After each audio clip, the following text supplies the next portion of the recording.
Hi, period. Happy Wednesday. Please make sure you're being extra good for the substitute teacher today. Plan of attack for today. I want you guys to go ahead and look through your quizzes. If you have any issues with them, don't hesitate to send me an email with any questions. But I will be back on Friday for my conference. So first things first, you guys can see on your screen, your results from the quizzes are up and ready to go. If you go to examlogin.com, and then you can type in your code. Obviously, since you're not in a Pear Deck, this link is no longer hot, so you can't actually click on the screen. So you will have to go through examlogin.com, type in the code, and you can start looking through your quiz. At this point in time, feel free to pause me until you're ready to go again. All right, as always with every quiz, please double, triple, quadruple check. If you have any issues or you see something wrong because of a rounding error, please make sure that you let me know. Also, please make sure you're checking PowerSchool if you completed any late homework assignments or anything along those lines or see anything wrong in PowerSchool, always let me know. All right, we're going to jump right into today's lesson. Our goal for today is to find the area of a shaded region. So we're going to be looking at a variety of different shapes and finding just the shaded parts. Here's an example of finding the area of a shaded region, and it really comes down to three very simple, easy steps. Your very first step is going to be finding the area of the largest, biggest, outside shape. So in this particular figure, this one is going to be a square. Now again, you're going to want to use your formula sheet for your homework for tonight, which is on Google Classroom. The area of a square, aka a parallelogram, aka a rectangle, is going to go ahead and be the base times the height. So for this particular one, we have a base of 12, a height of 12, area would be 144. Now be careful because that's the area of everything inside the square, but we don't want the area of everything inside the square. We want to remove the white part. So your second step is going to be to find the area of the smaller white shape, aka in this case, the circle. Now I know the area of a circle is pi r squared because that would be found in my formula sheet. I know my radius is going to be half the length of the side, so this is going to have a radius of 6. Again, my diameter would be 12, so my radius would be 6. Plugging this into the formula, I have pi 6 squared, aka 36 pi. So step 1, we're going to find the largest, biggest shape. Step 2, we're going to find the smaller white shape. And then your final step of this entire process is to go ahead and find just the shaded part, aka, in this one, we want to find the square minus the circle. We want to take out the white part so that we're just left with these 4 corners. So for this, we would do our large minus our small. If I asked for this in exact, you leave this as your final answer. However, this particular problem said also give the rounded answer. So we would type this into our calculator and round to the nearest tenth. So again, the top is the exact solution, that's in terms of pi, and the bottom is the rounded solution.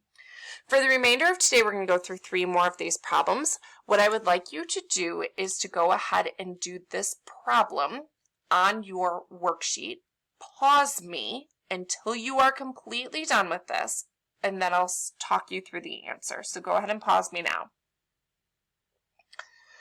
All right, to find the area of the largest shape is the circle, pi r squared. We end up with 8 squared, which is 64 pi.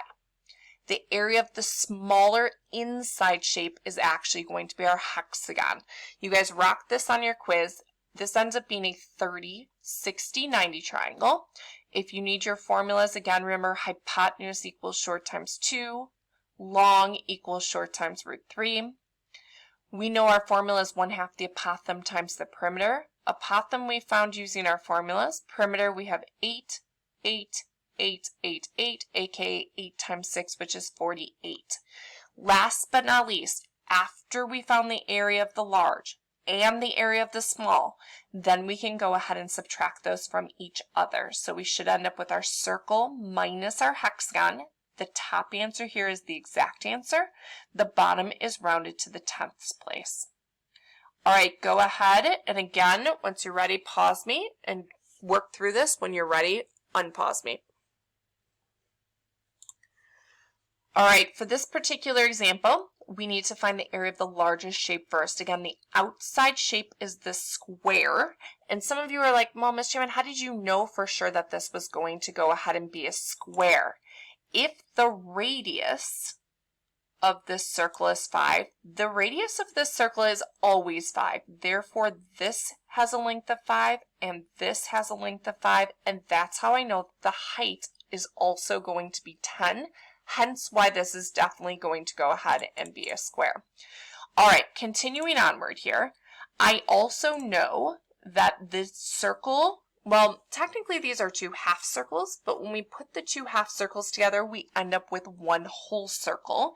Hence my pi r squared, again, my formulas are up here in the top corner, 25 pi. Big minus small would be my square minus my circle. This is in terms of the exact answer, and this is my decimal answer.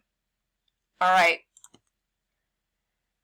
Go ahead and again pause me. Now be very, very careful here. Notice that this is an isosceles right triangle. Okay, both of these legs are congruent to each other. This is 90 degrees. If my legs are congruent, these angles are congruent. Think about what type of triangle, aka what type of angles these 2 angles would be. All right, go ahead and pause me. All right. First of all, my largest shape is going to go ahead and be my circle. Because it said that the diameter was 40, if I cut my diameter in half, that's how I end up with my radius. So my radius of the circle is going to be 20. 20 squared times pi gives me 400 pi. All right, here's the tougher part. We need to go ahead and find the area of this triangle. Because this is an isosceles right triangle, I know that my angle measures inside of my triangle are actually 45 degrees. So this is a 45, 45, 90 triangle, which means that I'm going to want to go ahead and use my formula that the hypotenuse equals my leg times the square root of 2. When I divide by the square root of 2, I get 20 root 2. So that's the both legs of the isosceles right triangle. Now the area of a triangle using the formula at the top is 1/2 base times height.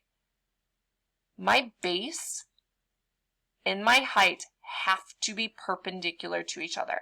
That's why my base is 20 root 2 and my height is going to be 20 root 2. Be very, very careful when working through this. As you guys can see, when I did this in my calculator, I did 1/2 my base of 20 root 2 and my height of 20 root 2. If you chose to calculate this by hand, be very, very, very careful because the square root of 2 times the square root of 2 is actually the square root of 4, which is regular old 2, which is how I was able to arrive at a nice whole number as my solution. All right, last but not least, step 3 is to do our large minus our small. So the circle was my 400 pi. My triangle ended up being 400. This is the exact solution. When we type it into our calculator, we end up with our decimal solution of 856.6 centimeters squared. All right, so stepping through this one last time, remember you're following 3 simple steps. Step 1, you're going to find the area of the largest outside shape. Step 2, you're going to find the area of the white shape. And then your last step is to subtract the large minus the part that we no longer want. That will give you all of the area of the shaded. All right, here's our very last problem of the day. Go ahead and pause me. Try this.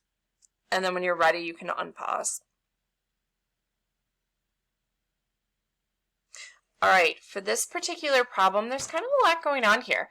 We have one large outside shape. That's going to be our rectangle. So we have 6 times 10 or 60. But this time we have 2 inside shapes. We have our circle, 4 pi's.